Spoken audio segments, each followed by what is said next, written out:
Hello. Welcome back to Two Nates on Sports. My name is Nathan Simmons, and with me, as always, is my co-host, Nathan Kwan.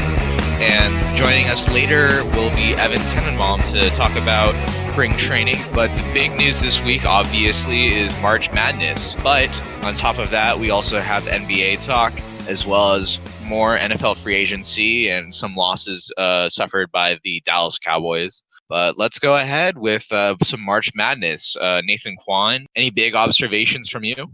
Yeah, I have three main ones from the first round. You mentioned, it was pretty chalk for the most part. I think Yahoo Sports says they had a record number of perfect brackets after the first round. And so that goes to show you that there wasn't anything too crazy that happened. Neither of which we had. Yeah, unfortunately. My perfect bracket, in fact, was ruined by Vanderbilt and Northwestern. So that was a very strange game, the way it ended. It was a matchup between two elite academic schools, and what ended up deciding it was a major brain fart. So Vanderbilt takes the lead with 14 seconds to go, and then Matthew Fisher-Davis, he inexplicably fouls Northwestern's best free throw shooter. He had no idea what the score was, what the situation was. He thought Vanderbilt was still down a point and they needed to foul to stop the clock. But no, they were up a point. And so what ended up happening was Northwestern hit both free throws, and then Riley LaChance, instead of driving to the basket, getting a better shot, passing a teammate, he chucks up a 30-foot three-pointer that clangs off the back rim, and Northwestern wins its first ever NCAA tournament game. And so for Matthew Fisher-Davis, not knowing the score and fouling Northwestern, giving them the 2 points at the line for the win, major brain fart. You feel for the kid, but it's on him and coaching staff to know the score and the situation, and he'll remember that for the rest of his life. I mean, people were saying this was Chris Webber 2.0. No, yeah, definitely. And I mean, and you pointed this out to me as well, but I mean, like, considering that this was between two private schools that are known for their academics, it's surprising that it ended up being cost on a mental mistake. I mean, at the same time too, like, Fisher-Davis was also the leading scorer. He had like 20 points for Vandy, and to go from like keeping this team in the game and possibly winning it to completely losing it is I mean, that's got to be a real gut punch. And I remember mentioning this to you before, but I mean, in his defense, like, I think he got confused by the coach when he was pointing, because apparently he was pointing to the guy who was taking up the ball, who had the 86% free throw percentage, and he was pointing to him. And so Fisher-Davis misunderstood it as him trying that he should go foul this guy. And the thing about it too is that, like, there were still some bad free throw shooters that were on the floor for Northwestern, and if he had like fouled any of those other ones, then maybe he could have been able to defend it. But fouling someone who shoots 86%, not a smart decision. Tosh was the free throw shooter, and head coach of Vanderbilt is Bryce Drew, who famously hit the shot for Valparaiso in the NCAA tournament way back, and was an NBA draft pick by the Houston Rockets that ended up being a bust. So, wait, isn't he also Scott Drew's brother? Yes. And so, yeah, I've seen that before, where like when you're in the game as a player, you're just so locked in, and if you see a coach just like waving his arms, you can see the motion more than you can like hear his voice. And so I think in that situation, Drew probably would have been better not to point like that. I've seen a situation where even in the NBA, Greg Popovich was shouting "Don't foul," and Danny Green interpreted that as foul, and he ended up fouling a Brooklyn Nets shooter, and Popovich blew his lid. So the second thing I wanted to talk about was yesterday's game between Seton Hall and Arkansas. And so it was late in the game. This had been a great game. So many lead changes back and forth. Both teams got up, and then the other team made runs to get back into the game. So Arkansas ended up taking a 1-point lead, and they had the ball, and Seton Hall had to foul them. And so they advanced the ball into the front court, and Jalen Bradford of Arkansas had it, and he was dribbling, and Daisy Rodriguez of Seton Hall came to foul him. But what ended up happening was he tapped him in the back with both his hands, and their feet got tangled up. And so when your feet get tangled up, you trip, right? And so Bradford tripped, and he fell to the ground pretty hard. And so they initially called just a common foul. But because of the fall and Bradford falling to the ground like kind of spectacularly. It was kind of a worse fall than it should have been. They went over to the video review to determine if it was a flagrant foul. And so what they determined was that it was a flagrant foul. The official explained to the TV crew after the game that the defender, Desi Rodriguez, never made a play on the ball. And so, first of all, the situation of the game, you as an official, you have to know that Seton Hall is trying to foul and there's no malicious act involved. So, we see this in basketball games all the time where a team is down at the end of the game and they need to foul the opposing team. And other than, let's say, a Robert Horry hip check of Steve Nash into the boards, there's never any like ill malice or like hard fouls. It's usually a guy just grabbing a guy. And in this situation, Desi Rodriguez, he was not trying to shove Jalen Bradford into the stands. He was just trying to tap him, and their feet ended up getting tangled up, and the fall looked really badly. And so my opinion is that they would have never even gone to the video review if their legs didn't get tangled up inadvertently. And so if you buy that argument, then this is not a flagrant foul. Secondly, this is a situation where Seton Hall has their season on the line. You as an official cannot insert yourself into the game and make it about you and throw out the rule book, regardless of what the rules were. And we'll get into that in a bit. But you've turned a one-possession game into a two-possession game because you inserted yourself into this action. And Seton Hall's season is done now because of the call the official chose to make. Okay, so thirdly, the rule book. So I actually tweeted at former NBA official Ronnie Nunn, and his initial thoughts were this is an absolutely ridiculous call, which much of the country agreed with me.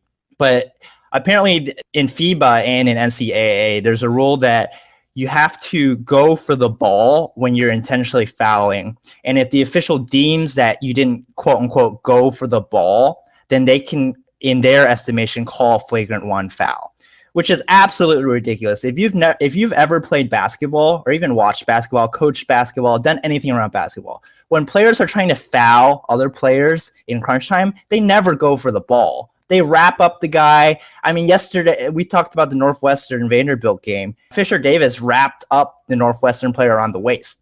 That wasn't going for the ball. If we're going to go by a strict interpretation of the rule, that should have been called a flagrant one personal foul as well. But to have this rule in the rule book and to never call it, I've never seen this called in a game until yesterday. And because the fall looked spectacular, because their feet got tangled, to make that call and to send Seton Hall home because of it, I think is absolutely disgraceful. What do you think? I absolutely agree with you. These refs should not be the ones that are deciding the games. It should be the players. But beyond just like letting people play basketball, like this could very easily hurt these like players' careers too. Because let's just say like Seton Hall wins, then like they get more attention on them. They get more NBA scouts to have a chance to see how these players play, and maybe one NBA scout gets like a really good impression on these guys. Well, then that person ends up getting drafted versus didn't have been drafted at all, period, because they were knocked out of the tournament too early. And so not only are you as a ref sticking your nose in places where it doesn't belong, but you're also basically deciding these children's future, like not even children's, but these kids' futures, and it's absolutely ridiculous. Yeah, and I'll play devil's advocate for one moment.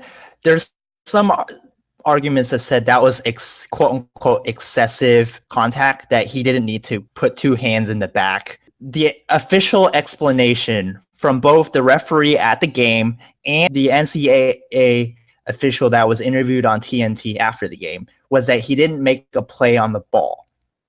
Is the justification for the call, then that is absolutely a rule that needs to be changed. That call should not be made because that call has never been made in any other game. College, high school, middle school, 10 and 11-year-old pro, Olympics.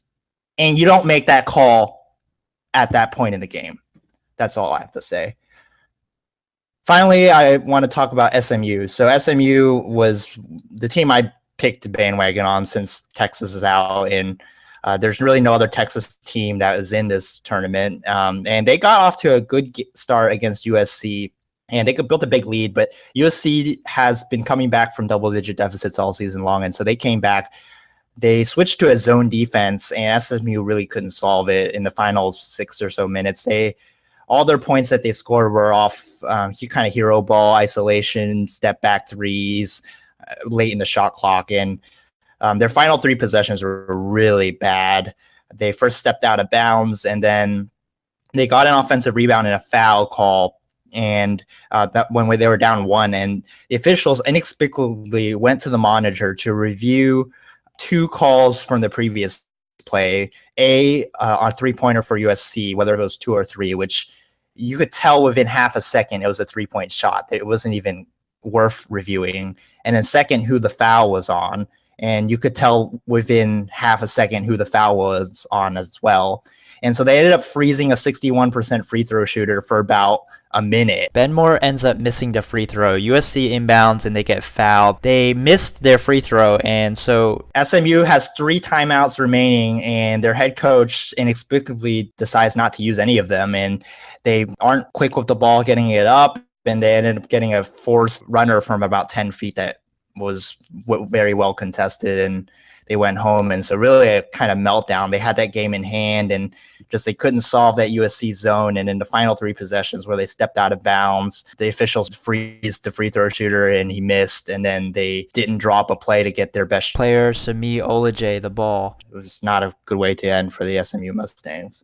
Yeah, absolutely. And not only that, I mean, this is the second time that SMU has lost at the last second in like the last 3 years, I believe. I believe like last year they went on that undefeated run, but they had a postseason ban because of Larry Brown. But the year before that one, they ended up losing at the last second too. And so it's just, I mean, it's kind of unfortunate for them, but I mean, at the same time, like, I mean, thumbs the brakes, and at least for these kids it's a good learning experience, you know. Like, I mean, like at the end of the day, you gotta find a way to, you gotta learn how to close out. And it's I mean, it's not that it's not an inherent ability, but it's a skill that you've got to work on, just like with anything, just like shooting free throws or shooting threes. Like you gotta learn how to get into that mindset of like, okay, we're gonna close out this game, we're not gonna let them come back in this, you know. And it's something that they've definitely got to work on, you know. I mean, at the end of the day too, I mean, it's SMU.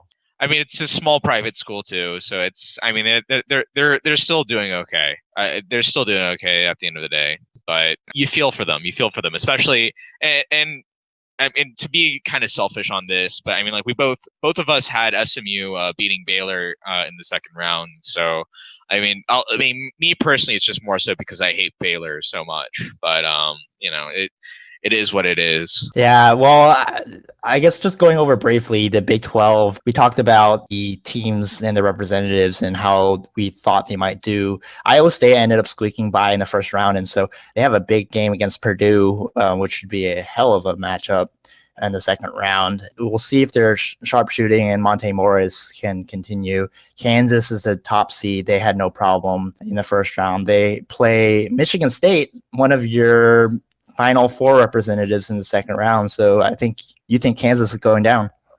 Yeah, no, I think Kansas goes down just because, I mean, again, well, I mean, like, if we're going to go off of recent previews, like, I mean, Kansas did lose to TCU in the Big 12 tournament. But, I mean, beyond just that, I mean, you just look at the way that Michigan State completely just dismantled Miami. I mean, this was supposed to be a close game, but they ended up beating them by 20 points. And the funny thing about that was that, like, for the first 10 minutes of the first half, like, Michigan State was like down like 10 points. They couldn't buy a basket.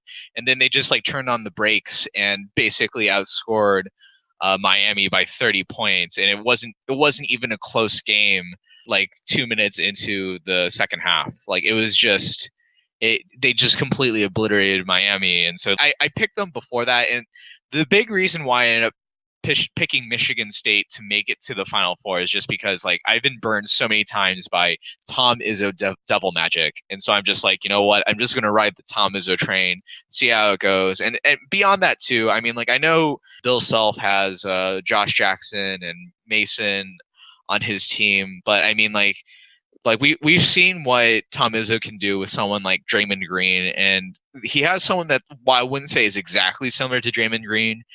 He has someone in Miles Bridges who's like very clearly like improved as the year has gone on and has improved his draft stock all the way to be arguably a top 10 pick. And so I think that like Michigan State's the far hotter team in comparison to Kansas. And I've also been burned before by Kansas, like just somehow getting like upset for no reason in the NCAA tournament before the Final Four. So I mean, I have no reason to trust Kansas. I know that Michigan State got burned last year by Middle Tennessee State. I'm still sticking with Tom Izzo Devil Magic this year. We'll see how that goes. Yeah, who did you have? You had Florida State winning it all. No, I had Kentucky winning it all. Oh, okay. I had Florida State losing in the finals to Kentucky. I also had Villanova, as I like to say it, Villanova being in the Final Four as well. But yeah, it was Kentucky winning it all. The other team in Michigan also had a pretty good showing too, with Michigan eking out a win against Oklahoma State, and that was a fun back and forth game. They won by 1 point, but it was basically kind of like watching the end of a horror film where the main character survives. I mean, it seemed like Michigan had finally pulled away from like Oklahoma State, but like Oklahoma State would find a way to like score like within like 4 seconds and keep the game to a 1-possession game. And at the very end, with 4 seconds left and like Michigan up by 4 points, like Oklahoma State was able to get a 3-point shot off at the last second and still make it in. And granted, they still lost, but they only lost by 1 point. So that was a fun game to kind of follow at work. Yeah, and that was a backdoor cover, as they say in Las Vegas, where Oklahoma State on a meaningless shot ended up covering and swinging the money toward the other side at the last moment, which I thought was hilarious. Speaking of Vegas, though, they also predicted Middle Tennessee State beating Minnesota, so shout out to them, I guess. Yeah, no, they were actually a favorite in that game. There's always a 12-5 every year, and so I guess everybody just picked that Middle Tennessee State team, which returned a lot of the players that upset Michigan State last year in the tournament. Let's move on to the NBA. So the Houston Rockets, I called the most bipolar team in the NBA. They had another one of those weeks. So they went 2-1. Their biggest game was Sunday against the Cleveland Cavaliers, where they came back from a 14 down and played inspired second half defense, where Cleveland shot 63% in the first half and just 41% in the second half. They got on the boards, which was really surprising. They out-rebounded Cleveland 52-38. James Harden had another triple-double, but really I want to mention Pat Beverly. He is so important to this team. He was on the trade block because trade rumors were flying around during the trade deadline. I never thought he was going to be traded. He is such a bulldog. He goes out there and he plays outstanding defense, gives it his all. He's developed into a reliable three-point shooter. Does on the class. He's trying to be one of the few players in NBA history, 6'1" and shorter, to average 6 rebounds a game. And he just goes after offensive rebounds, out jumping 7-footers, power forwards. And when his game is on, he makes so many winning plays for the team. And so I just want to mention him. Wednesday, they beat the Lakers. I mean, not a big story there. The Lakers are openly tanking now as they've shut down Luol Deng and Timofey Mozgov for the season. Don't you mean Mozgov? Yeah. Last night, the defense reared its ugly head again as the Rockets got blown out in New Orleans. They had some strange logistics where it was St. Paddy's Day in New Orleans last night, and so they couldn't get a hotel room, and so they had to stay in Baton Rouge and take a 2-hour bus ride in traffic. And that caused them to be late getting to the arena, and warm-ups were cut short. James Harden put up another triple-double, had 41 points, 14 rebounds, and 11 assists, but the team didn't come to play on the defensive end. DeMarcus Cousins was out, and I think they just kind of relaxed. They gave up 68 to New Orleans in the first half. They lost Solomon Hill, who's averaging 6 points a game, to get a career-high 30. And they gave up 27 fast break points and 58 points in the paint. So they laid an egg last night. This upcoming week, they play a home-and-home with the Nuggets. They go to Denver tonight, and then Denver comes to Houston on Monday, and then they play the Pelicans again. So the schedule makers were kind of upset with New Orleans and Denver, but they are currently 6 back of the Spurs for the 2 seed. So as we've mentioned, they're probably out of the running for that. And they're 4 ahead of Utah for the 3 seed. So that's still pretty good position for now. But the Mavs are back on Team Tank, huh? They should be after last night. Good Lord. I mean, they've had a very eventful week. Let's just put it that way. A lot of ups and downs, just kind of not to the extent that Houston had it, because I would say that they were more down than they were up. So basically what happened towards the end of the week was that Nerlens Noel, he got hurt, or he had knee soreness crop up again. And so they decided to sit him out for a bit. For 3 games, and because of that, they struggled to beat the Brooklyn Nets, and then they lost to the Phoenix Suns on a last-second shot by Devin Booker, who's quickly becoming an NBA star. And then the next game, they got blown out by the Toronto Raptors, and then they were able to get back Nerlens Noel. And for the only no L that they had this week, they were able to somehow beat the Wizards in Washington D.C.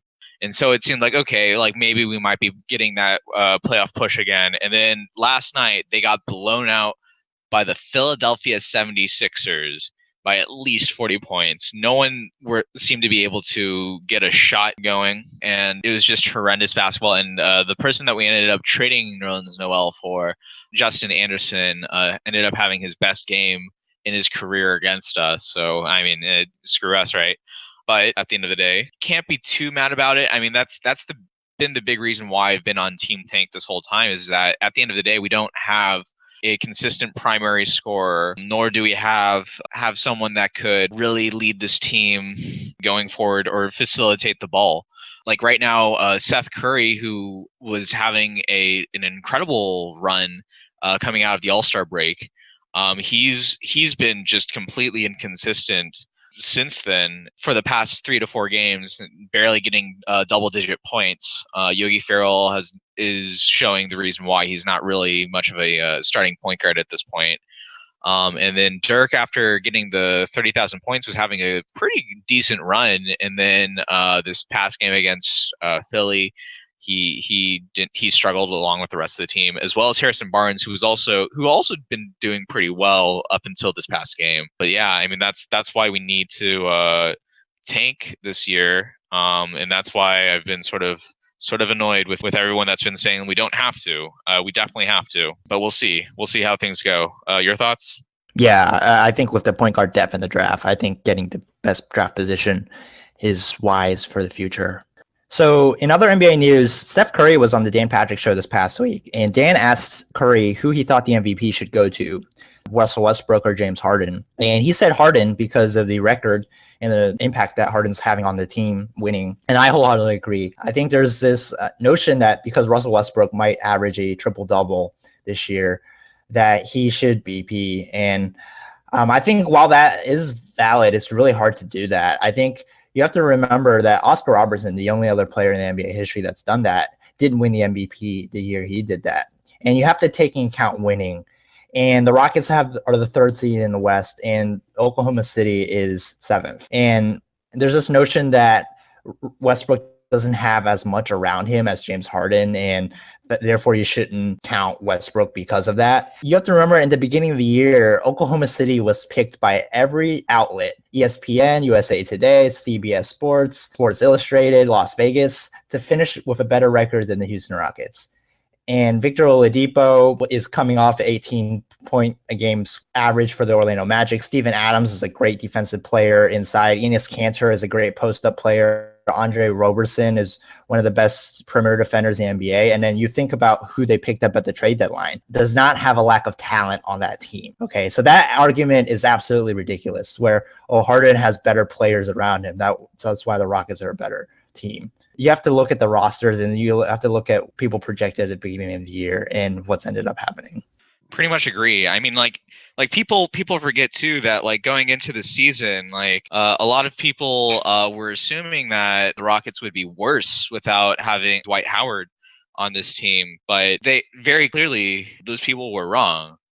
And you also have to remember too that prior to this, like Eric Gordon and Lou Will weren't exactly supposed to be considered to be like better than someone like Victor Oladipo or Steven Adams. I mean, the fact of the matter is that James Harden has elevated the people around him, while Russell Westbrook has, in some sense, and I mean, not to say that he's getting these numbers because he's a ball hog. I mean, he's getting these numbers because he's far and away the best player on his team. But I mean, I can't exactly say he's helping all these other players like reach their potential. I mean, if most valuable player means like actual like most valuable, I would say James Harden should be the one that gets it, because not only is he putting up absurd numbers, but he's been invaluable in elevating the games of everyone around him.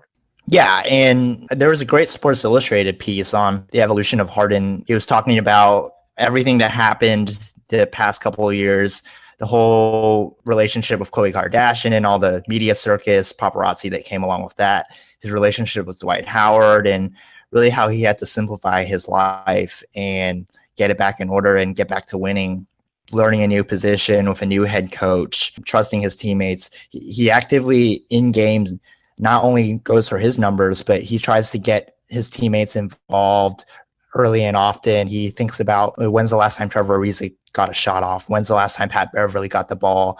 Eric Gordon needs a touch here, and getting Clint Capella lobs and Nene post ups. That's the evolution of his game that 2 or 3 years ago, late game situation, he would have just dribbled and shot the ball, and it would have been all on him. But now he has evolved, and him not getting the MVP 2 years ago, I think was good for him, and that he has come back definitely a lot stronger. Let's move on to the NFL. So a couple of signings this week. Seattle signed running back Eddie Lacy, formerly of the Green Bay Packers, and they included a stipulation in the contract for a weight requirement. And Ezekiel Elliott is in the news, but for the wrong reasons.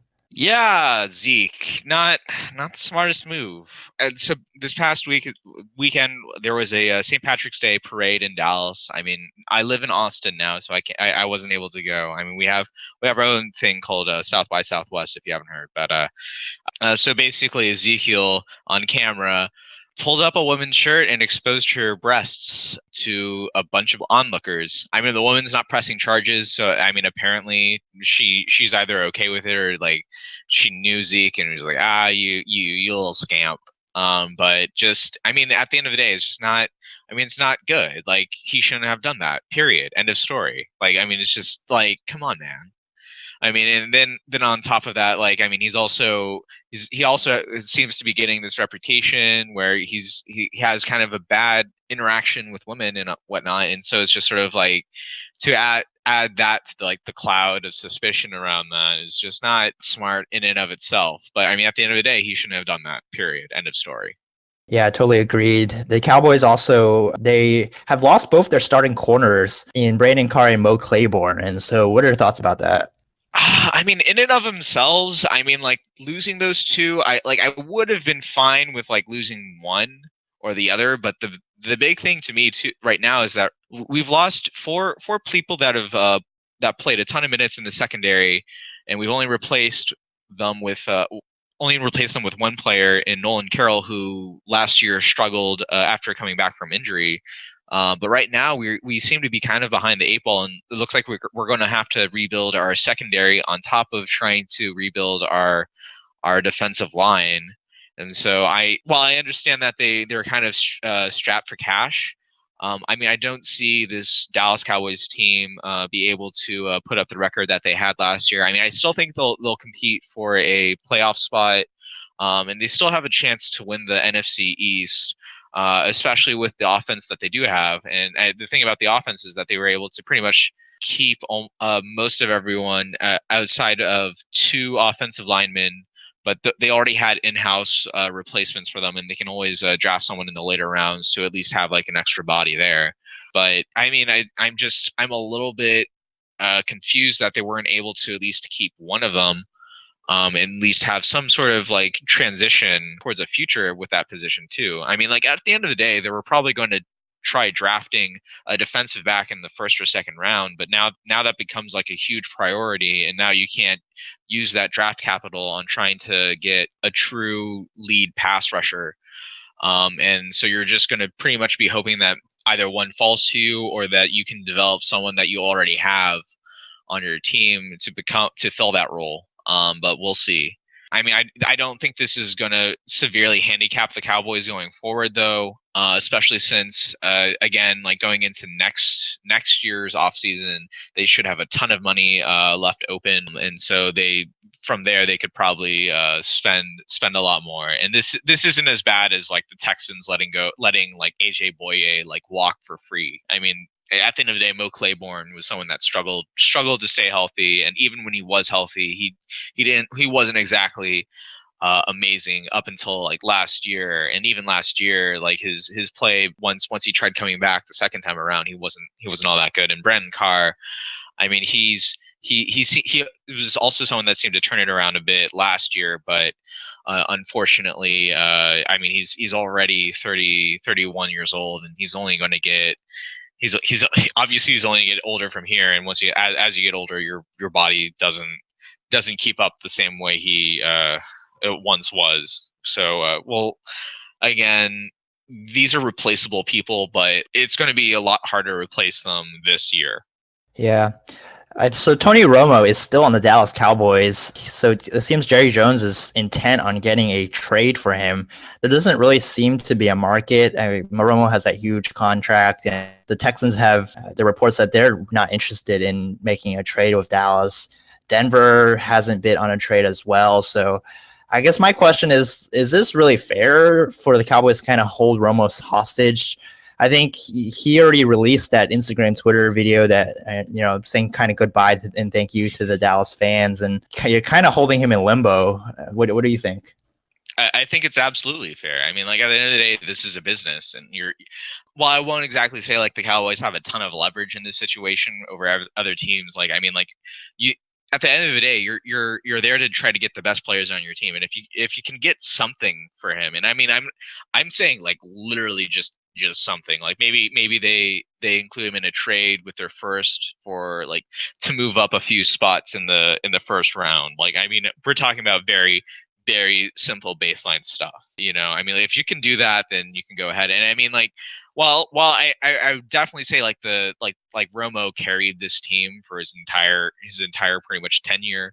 I mean, at the end of the day, like the Cowboys were the ones that did give him a chance. Like he was an undrafted free agent coming out of Division II school, and like the Cowboys kept him on their team for 3 years, let him develop, and from there they've made him a very rich man. I mean, again, because of the hard work he put in and the talent level that he showed. But I mean, at the end of the day, too, I mean, like, it's a business, and they're trying to bring out as much value as they can. And if they can get something, and again, I don't expect much. And at the end of the day, more than likely, like, they'll try holding on to him until the draft, and then sometime before June 1st, they'll probably try cutting him or something like that. This is kind of similar to what Indianapolis with Peyton Manning. They, in my opinion, and maybe this is just me speaking as a Texans fan, wanting this kind of quarterback situation with Romo to be resolved before the NFL draft. But like the Colts released Manning outright, and they let him, like, once they decided that they were going to move on, they let him go. They let Manning talk to teams and decide where he wanted to go. They didn't kind of just hold on to him and not let him move on with his life. Well, I mean, that's a good point. But I mean, at the same time, like, well, let's look at it this another way too. So basically, Denver was able to get a Super Bowl out of this. So are you saying you wouldn't want to like trade back like a few spots to get a Super Bowl in some semblance? Like, I mean, like that's if I'm Jerry Jones, maybe you try spinning it that way and saying like, hey, if you get Romo, then you're pretty much guaranteed to get a Super Bowl. So what are you willing to give up for it? Well, I mean, I just think like if Jerry Jones promised and then he goes back on that, I don't like, that's not the way you treat your star player who's carried your franchise for a decade. Well, yeah, right? But like, that's the other thing too. Like, did Jerry Jones do we have like him specifically saying, I promise to release you? Because I know there's been times that are saying like there were reports pretty much like right before free agency started that like, yeah, we're going to release him, and then no. But I mean, if Jerry never actually straight up promised to release him, I mean, and that's the other thing too. Like, what's it to Romo to like wait like a few months? Because I mean, again, like, the sooner he gets with a new team, he can learn offense, talk to the new True. receivers, get involved with the coaches. I mean, I mean, it's if he true, but I mean, at the same time, like yesterday, Romo, he released a video on his Instagram. basically he has his kid telling him like going back on a promise or something. Yeah, I mean, it's getting ugly, man. yeah, it's getting ugly. I mean, Romo just, I mean, I get that. Like, I get that coming from Romo because like this is a personal thing and he's always had pride in his work. But I mean, at the same time, it's just like, I mean, how do you not understand that this is a business, man? Like, if I were in the same position, I mean, I would have straight up like not promised to release him right away. I would have been like, hey, look, just do whatever. And I mean, and don't guilt me into like trying to get this to benefit you as much as possible, okay? Like that, I mean, that to me is kind of annoys me. Like, you know what? Like, I mean, like if I'm going to cut you and like, yeah, there's going to be that drawback of you not learning the playbook sooner, then I mean, wouldn't that also be in a way like adding, if we're gonna say like that's going to be a drawback of not cutting him sooner, then why not use that as part of the leverage and trying to get any sort of value in a trade for him? You know what I mean? Like the sooner you get him, the better. Well, I mean, I just think that if a team wanted him and they were willing to give up something for him, the deal would have been done by now. I just don't think that there's a market. No team is going to want to take on that contract unless there's like heavy like incentives or like the Cowboys pay the majority of that salary, which doesn't make sense either because why would you pay for another team's quarterback, right? Oh, I think absolutely. he's overplaying his hand. I agree with that too, but I mean, at the same time, then like, then why try rushing it? You know, like then just do what you're already doing, which is just like enjoy the time with your kid, enjoy having that family life, you know, and just relax about it. And if it happens, it happens. If it doesn't, then they'll release you. Okay. I mean, like if Jerry just straight up doesn't release him at all, then we have a situation where like Romo's in the right to be pissed. But like, I mean, at the end of the day, like to me, it's just like, just wait, just enjoy this quiet while you can, you know?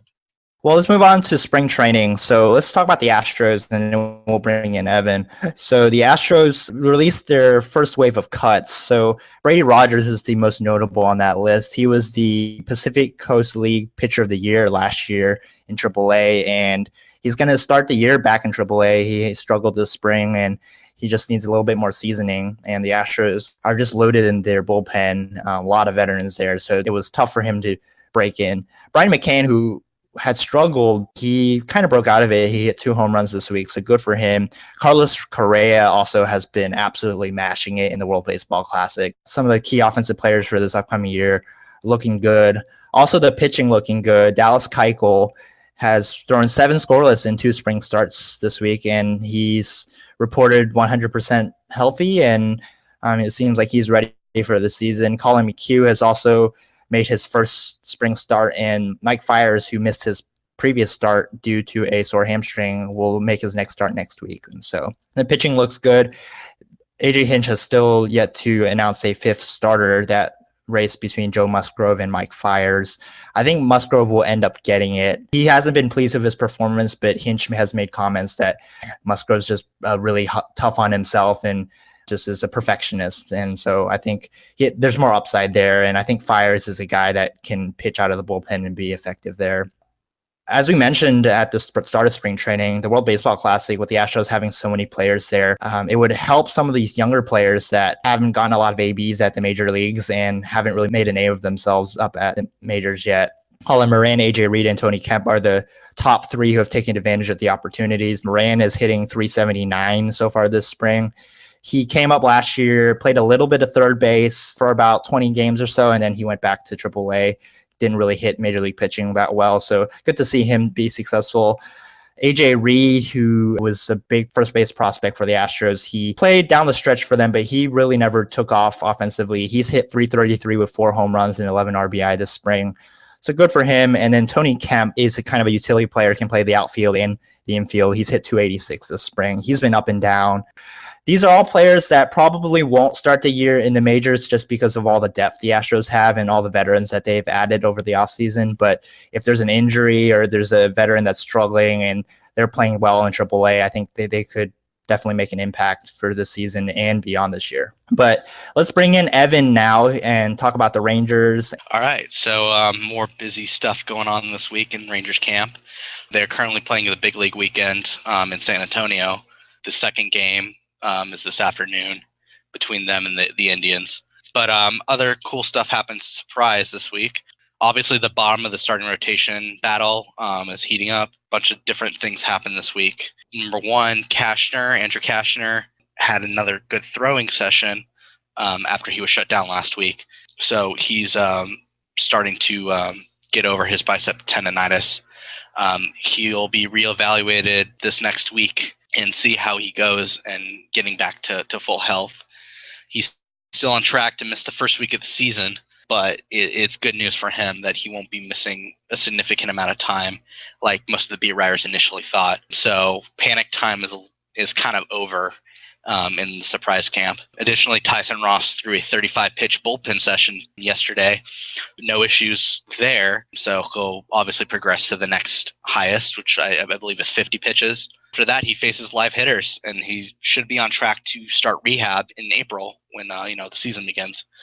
So good on that. As far as the able-bodied pitchers go, we can, I guess, officially count Chichi Gonzalez out of the running for a starting rotation spot. He has a partial UCL tear. He's getting a second opinion today on how he needs to handle that, but currently he's been shut down for 6 weeks, and estimates are saying he's going to be out for about 3 months. So sucks for Chichi. For sure, definitely. I mean, a tough break for him. I mean, I know he struggled a lot last year, and this spring training wasn't exactly knocking out of the park. I mean, if he had a chance to try turning things around, it was this year, but doesn't look likely. Well, the thing about Chichi is, at least the way that they've described his performances, is he was doing an all right job at the beginning of spring training. He obviously struggled in the last 2 weeks, as we've kind of noticed. It could be due to the UCL partial tear that his performance has kind of floundered. So maybe it's just a matter of getting healthy, and he'll be back to his normal self or whatever. But it do bring up an interesting point about just this whole rotational battle. If he's going to be shut down for 6 weeks, you count the weeks that basically take you to the end of April, early May. Chichi currently has a 40-man spot. My question is, would it be worth it, one, to put him on the 60-day DL and free up that 40-man spot for someone who needs it? And two, this is, again, a partial UCL tear. Is it worth it at this point to get Tommy John instead of what they're doing is just to do conservative rest? So what do you think? Do you think he should just go ahead and get Tommy John surgery? Those are two very good questions. Let me answer the first one, because I think I have a better idea on what they should do, or a more definitive answer on that one. I think they should put him on the 60-day DL, especially since, again, he's going to be out for 6 weeks at the very least. But on top of that, he's someone that, like, at the very least, you still have control over beyond this year. And so you just try to bring him back slower. And just because he's on the 60-day DL doesn't mean that you can't at least let him, like, while he's out resting, he can try maybe like going over stuff with the coaches and trying to learn something else and try to find a different approach. And then to answer the second question, maybe they do decide to go with the whole Tommy John surgery, because again, like he hasn't, while he was doing okay at the beginning of spring training, he was floundering, and again last year he wasn't exactly a huge success. So maybe they just decide to shut him down for the entire year and up until half of next year, and then just try to bring him along slower. I mean, again, you still have Andrew Krashner and Tyson Ross that you pretty much plan on bringing in and putting in the rotation at some point. So maybe it's best not to put all that pressure on someone that is still trying to figure things out. What are your thoughts?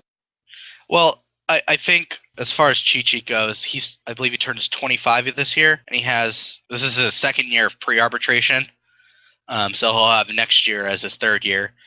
If you decide to take that Tommy John surgery, that he's effectively out this year and most of next year. Therefore, you have to start paying arbitration on a pitcher that you don't know if he has it yet, and if he does have it, is he a AAA pitcher? Is he a major league pitcher? So that's kind of a hard thing to really grasp at this point. If you decide to rest him, and now like the equivalent I'm thinking of is Masahiro Tanaka. 2 years ago, he had the similar injury, the UCL tear that was partial. The Yankees decided to elect to not go for the surgery, and it worked out for them. Now, obviously, Chi-Chi is not the same caliber of a pitcher as Masahiro Tanaka. About to say, because especially since Tanaka showed a lot more in his first season than Chi-Chi did. No offense to Chi-Chi. I mean, that's just the way it is.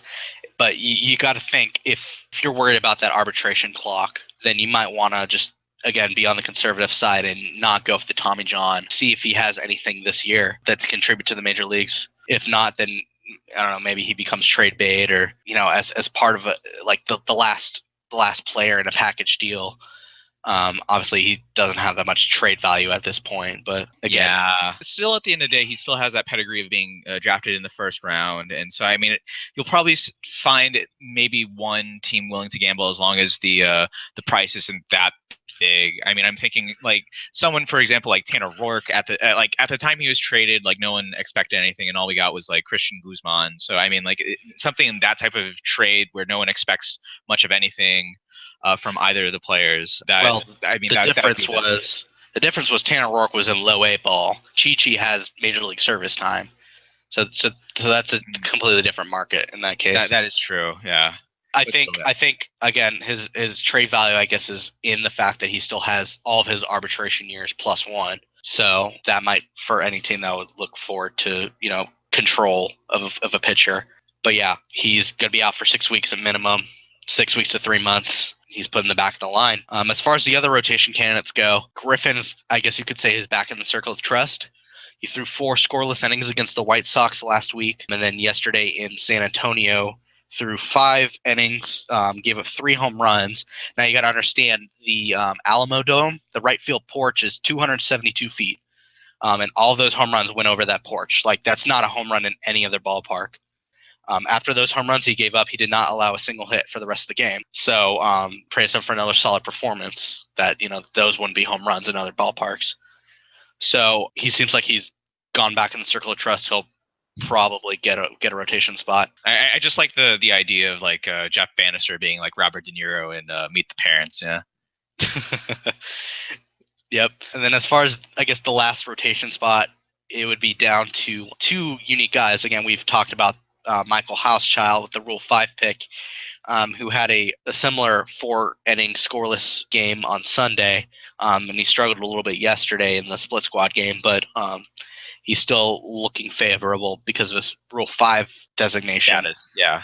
And the dark horse that we really haven't been talking about is Dylan G, who's had actually a really solid spring. He had 3 straight scoreless appearances, and he's pitching today in the Alamo Dome. So we'll see how he does. It's possible he could get the last rotation spot. Obviously, he still has competition, but with Chi-Chi out of the running now, it looks more likely. And especially if Chi-Chi goes on the 60-day DL, that opens up a 40-man spot, which Dylan G wouldn't need. And the Rangers would need to make a decision on that soon because he does have an opt-out in his minor league contract. If he's not on the team by, I guess, opening day, then he opts out. So we can't just stash him in the minor leagues. So he would have to make the decision in the next week or 2. But he looks like he's been pitching solidly. Anyway, so that's pretty much the rotation battle right now. Not much going on the batter side. Again, Rua and Profar and DeShields have had great spring training so far. Profar in the World Baseball Classic, DeShields and Rua, in surprise. The one thing I wanted to mention, we've talked about Drew Robinson kind of emerging as a utility infield candidate, and he's definitely been playing well enough to earn that opening day spot. But what I have heard from some of the beat writers is that they consider Robinson still kind of a prospect. He's 24 years old, which is a little bit old on the older side of prospects, but it's still, I guess, considered a prospect. He's not on any ranks or anything, but they're wondering if him playing a utility infield spot would hinder his development because he's not going to get at bats as a utility infielder, especially if you have Profar who can play both the infield and the outfield. He's been playing center field in the World Baseball Classic, so he can probably cover that in the regular season too. And with DeShields playing much better, basically securing his spot, and Profar being able to play both sides, you have to wonder do they really need a utility infielder, and they could maybe stash an extra bullpen guy instead of having a utility infielder. Yeah, well, I was about to say, if they're worried about stunting a prospect's growth due to having them play utility infield, I was going to bring up Jerks and Profar and be like, well, you guys weren't too worried back then. But then again, like you can kind of you could also point to him and be like, well, that's kind of the point. Yeah, I don't know how much credence I would put as Drew Robinson being a prospect. Like I said, he isn't on any lists. I haven't really heard much about him except for last year. Well, that's the thing about Drew Robinson. He's a lefty. They need lefties off the bench. He can play basically every position but catcher. So, I mean, that's maybe what you want, a utility guy. I don't doubt that we'll see him in the majors sometime this year, but just depending on the circumstances with the pitching, they might not want to include him in the opening day. Definitely, yeah. No, and I mean, to me, it's also just like as with any like sort of like prospect that's like 24 years old, he probably, I mean, he doesn't have that high a floor versus like when Jurickson Profar was called up, he was the number one prospect at the time. So I mean, to me, like, I mean, I understand the idea of calling him a prospect in terms of just like the simple fact that he hasn't really played much in the majors, if at all. I don't think there's really all that much of a risk in just having him be the utility infielder or just in general the utility guy. And we wouldn't even be having this conversation if Hanser Alberto was doing this job. That's a different rant for a different time. I would say that. Definitely. All right, thank you, Evan. Yeah. All right, so let's get to our final shout-outs. And so first I want to mention MLS again. So the Houston Dynamo are first place in the West. Okay. It's only been 2 weeks, but they've looked really good. They beat Columbus 3-1 last week. All three of their strikers scored. Albert Feliz had his first for the Dynamo. Romel Kyoto had another goal. And Eric Cubo Torres, the much maligned DP who came over 2 years ago and had 0 goals in 2 years, and neither head coach really trusted him. He's playing with a level of confidence right now that is amazing to watch. Of course, he played with Wilmer Cabrera back in Chivas USA, and that was when he made a name of himself in MLS, and he's been reunited with Cabrera, and that relationship has really ignited his confidence, and the finishing ability he's playing with right now is incredible to watch. He had that free kick he curled in the opener against Seattle, and then last week pretty much the same thing on a long ball. He curled in a shot from the top of the 18 against Columbus. And so I love what Wilmer Cabrera has done. He's basically laid out his plan that this team will not be a possession-oriented team, that they don't have the players in the midfield to do that. And with those three strikers, they're just going to go on the counterattack and strike whenever the other team gives them the ball. And the players have certainly bought in, and so far so good. They have 2 wins in 2 games. Tonight, they have a huge game against Portland. They're also undefeated, and so we'll see if they can take their goal-scoring prowess on the road. That's something that this team has really struggled with historically. FC Dallas, also another shout-out. They beat Pachuca 2-1 in the first leg of the CONCACAF Champions League semifinals in Frisco. Maxi Arruti and Kellen Acosta had the goals, and so they have their second leg April 4th in Mexico. They'll see if they can hold on to that 2-1 lead. They're trying to be the first ever MLS team to win the Champions League, and I think they have a good chance. FC Dallas has played well in Mexico throughout this tournament, and they just have the depth and the players, I think, that to put MLS over the top. And so good luck to them. All of MLS is rooting for them, and we wish them good luck on April the 4th. Oh, for sure, definitely. I mean, and it's well, I haven't really had much of a chance to really follow all that hardcore with this. Admittedly, like it's fun to at least like, it's nice to at least see like FC Dallas, especially after considering the sort of heartbreak that they had prior in I believe like 2010 when they lost the MLS Cup, to be able to sort of rebuild from there and be a shining example of what MLS can be and what MLS should be. It's been nice to see, you know? Yeah, and the next couple shout outs, so a couple of Texas Longhorns. So David Ash, who was a quarterback for a couple of years before concussions really had to shut down his college career. He says he's been cleared by doctors and he's going to try to make it on an NFL team. He's going to participate in the University of Texas's Pro Day on March 28th. And so good luck to David Ash. I think it's going to be a long shot, but good to see that he's been medically cleared. The Shell Houston Open is coming up. It's always the week for the Masters, and Jordan Spieth and Dustin Johnson will be there. And so a couple big names will be in Houston. Good to see that.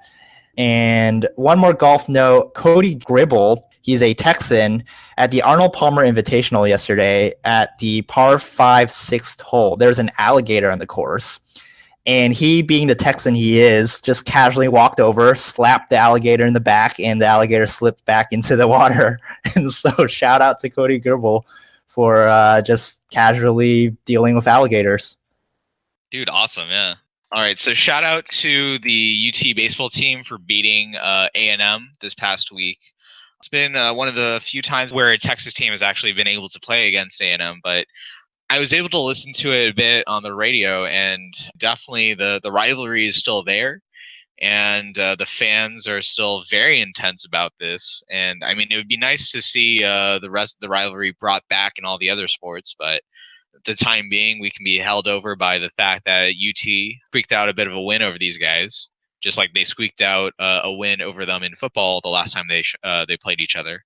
So that's nice. And at the risk of jinxing the women's basketball team, but the women's March Madness tournament has started as well, and Austin is hosting the tournament for this weekend at least, and the home team in Austin won, and that is very nice to see them win by 28 points. I mean, this team definitely has a shot of making it to the Final Four. I don't believe UConn is in their bracket, so they at least don't have to contend with them again. So yeah, it'd be nice to see them make it back to the Final Four. Remember, the last time they made it to the Final Four was also the last time the men made it to the Final Four back in, I believe, 2003. 2003. Yeah, they lost to Carmelo Anthony in the Final Four. So let's hope back that they can finally break that streak of UT basketball teams not making it to the Final Four. So that about wraps it up for this week. Before we go, I want to mention, again, we have our website, twoNatesOnSports.com. And we also have a Facebook page now at Two Nates on Sports. And so go like us on there. We're also on iTunes, Stitcher, and Google Play Music. And so whatever mobile podcast player you have, go search Two Nates on Sports and we'll subscribe, and we're on there. We also have our YouTube channel, of course, and comment, leave a review. And I'll talk to you next week, Nathan. Talk to you then, man.